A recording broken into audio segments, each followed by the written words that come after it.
Hi everyone and welcome to another exciting episode of Classic Gamer 74. I'm your host Anthony Gamer, and in today's episode we're going to be discussing emulators. Okay, so the first question we have here is, what is an emulator? Well, according to Wikipedia, an emulator is hardware or software that enables one computer system, called the host, to behave like another computer system, called the guest. An emulator typically enables the host system to run software or use peripheral devices designed for the guest system. Emulation refers to the ability of a computer program in an electronic device to emulate or imitate another program or device. And what you're looking at here is a MAME video game cabinet, which is something I would love to have, honestly. So what we're going to do in today's video is I'm going to show you all the emulators that I use for my channel and how I get the game footage. And the next question is, why use emulators? Well, because a lot of the older games will not work on newer computers. So, in other words, games that would run on DOS or run on Windows 95 and 98 will not work on Windows 10. On the same token, you may not have the game system that you used to have, as nowadays it is customary to have multiple game systems. But back in the older days, when one game system pretty much ran out of gas and you got a new one, it was not uncommon for parents or even the kid themselves to want to sell off their old game system in order to start collecting games from the new one. Another reason is that a lot of the older game systems simply do not work on newer TVs, or there may be issues. For instance, the Angry Video Game Nerd pointed out that the light gun doesn't really work very well on new TVs, so it's kind of hard to play games like Duck Hunt on a modern television. And if you happen to have a classic gaming channel like I do, it's much easier to record game footage off an emulator than it is to use the actual console. And last of all, you have to figure in cost. Vintage gaming systems can be quite expensive, and some of the software can run into hundreds of thousands of dollars. So it is much less expensive to use an emulator. Well, let's head over to my computer so you can see these emulators in action, so let's get to it. Okay, so first thing I want to show you that's extremely important is this particular app called JoyToKey.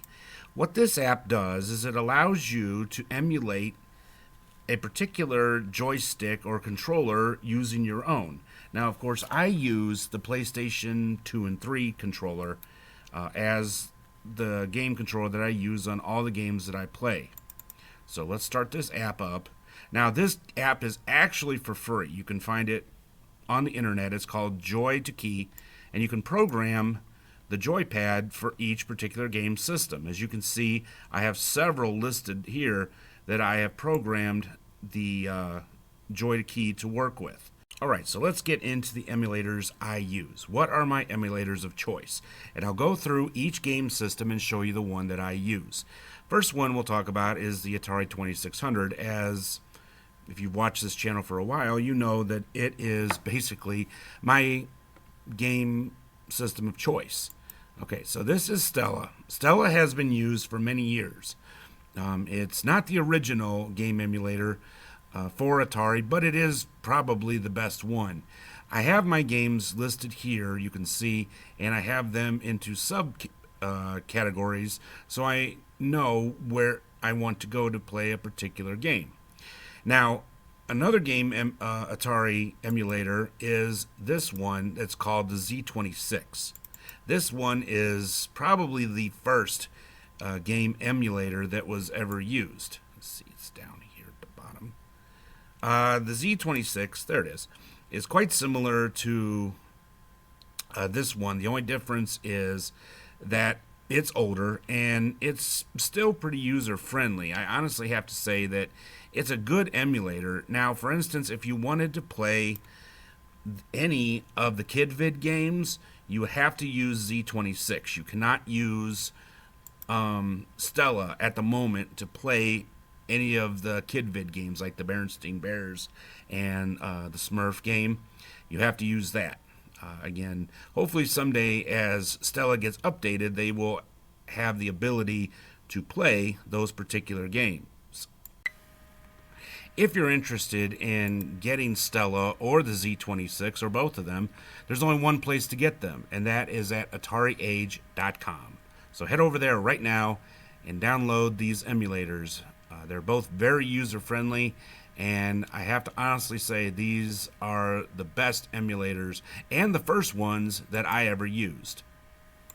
Alright, next I'm going to talk about Launchbox. Now, Launchbox is a emulator where you can use all your emulators. If you look over here at the left hand side, you'll see all the emulators that I have built in here and for which game system.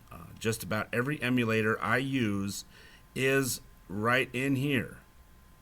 Now that's not to say that it works perfectly, because there are a few bugs, and you can see I got quite a few games in here. One thing to keep in mind, though, is that this can help you organize your emulators and put them in one place.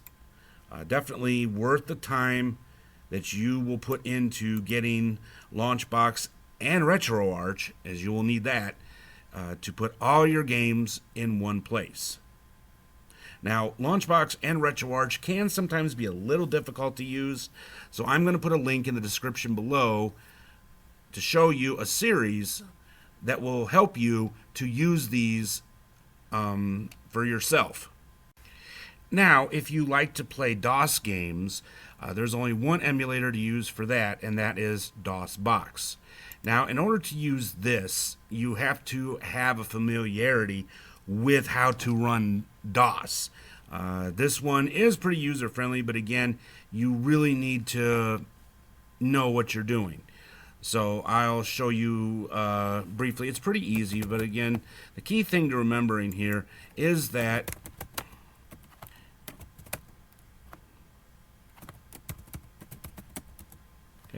and then you would, it's not too hard to use. I'll show you. You can see I have several games already in here that I can use at any time with DOSBox. Now, DOSBox is a very easy to use program. Now, one of the issues here is that sometimes the games will run really, really fast, because don't forget, you're running on a much faster computer than what you had back in the day. So always keep that in mind. There are ways to speed up and slow down the games. Now, don't forget that all the old games that run on DOS should run here. There's a couple that don't, but all of your CGA, EGA, and VGA games should work perfectly on DOSBox. And again, there are several online resources to help you in case you have any questions. As you can see, I did change the background, got rid of the Kiss pictures, because I'm sure for some people that was a distraction, so they're gone. Anyway, let's get on to the 5200. So we'll click over here. Now, the best app emulator to use for the Atari 5200 is one that is called Cat 5200. It's really easy to use. It's also very user friendly. You can program the buttons, use your the joypad as well as the buttons on your computer to properly emulate the 5200 controller. I will warn you, though, that not all games work on Cat 5200. So if you would like another to use, actually a very good one is this one here. This is called Altera 64. This one not only emulates the Atari 5200 games, but it also emulates the Atari 8 computer.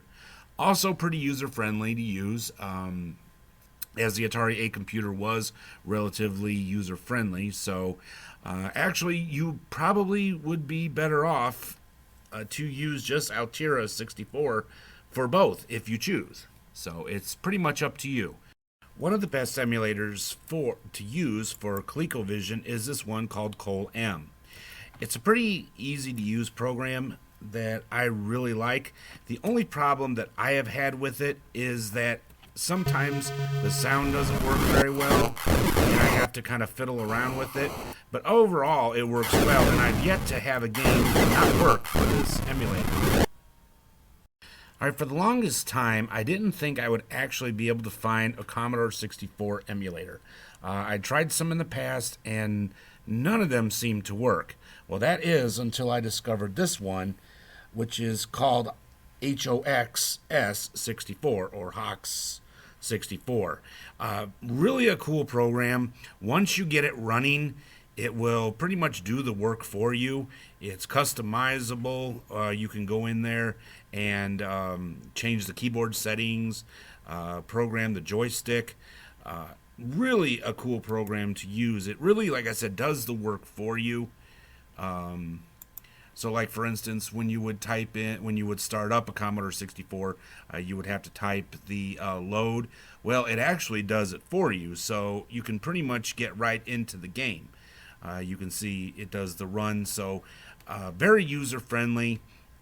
Actually, it's one of the only emulators I've found for the Commodore 64 that really works, and one that you yourself can use even if you're not exactly familiar with the Commodore computer but would like to play some of the games that were made.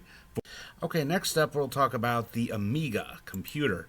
Now, you can see that I have it built in here, the Commodore Amiga and the Amiga CD32.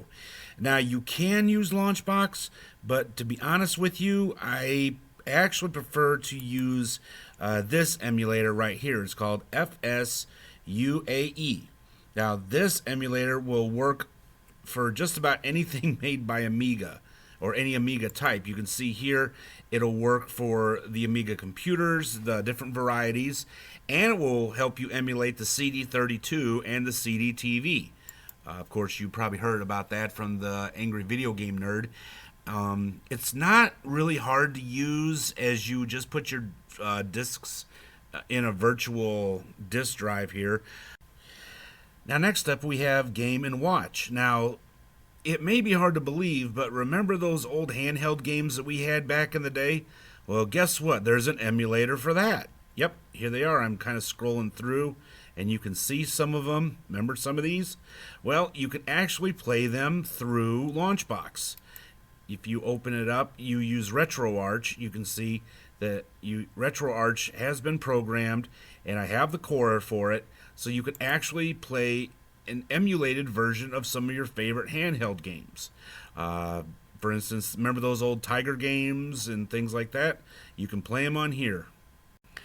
Alright, next up we have the Magnavox Odyssey 2. I just recently had an episode about this game system, and just like the previous one, RetroArch is your friend with this one.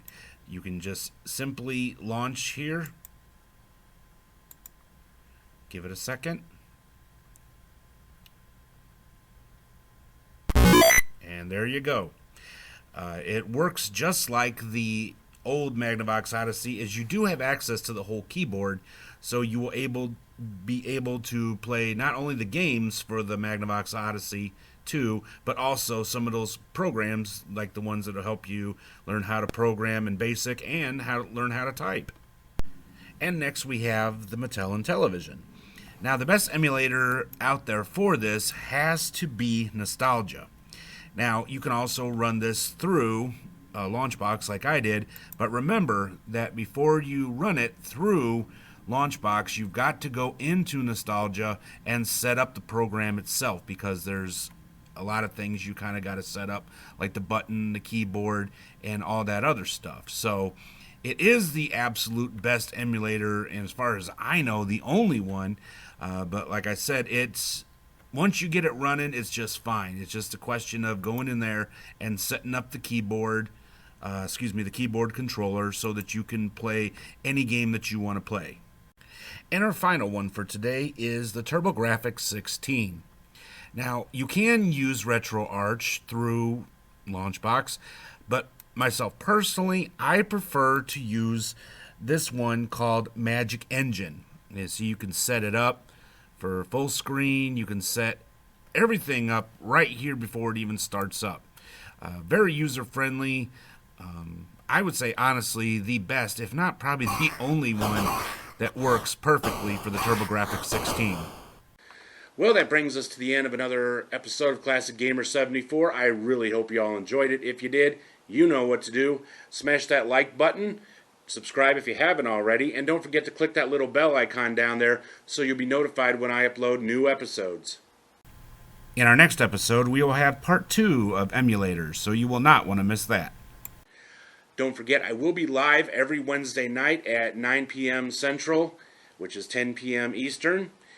We could talk about whatever you'd like, music, video games, whatever. So don't forget, this will be every Wednesday night until all this is done and over with. So you ain't got anything else to do? Come on to YouTube Wednesday nights and hang out with me. Well, until next time, I'm Anthony Gamer, telling you all, be safe, be healthy, take care of yourselves, take care of your families, and I will see you all in the next episode, or I'll see you on Wednesday night. Until then, have yourselves a great and safe day. Goodbye.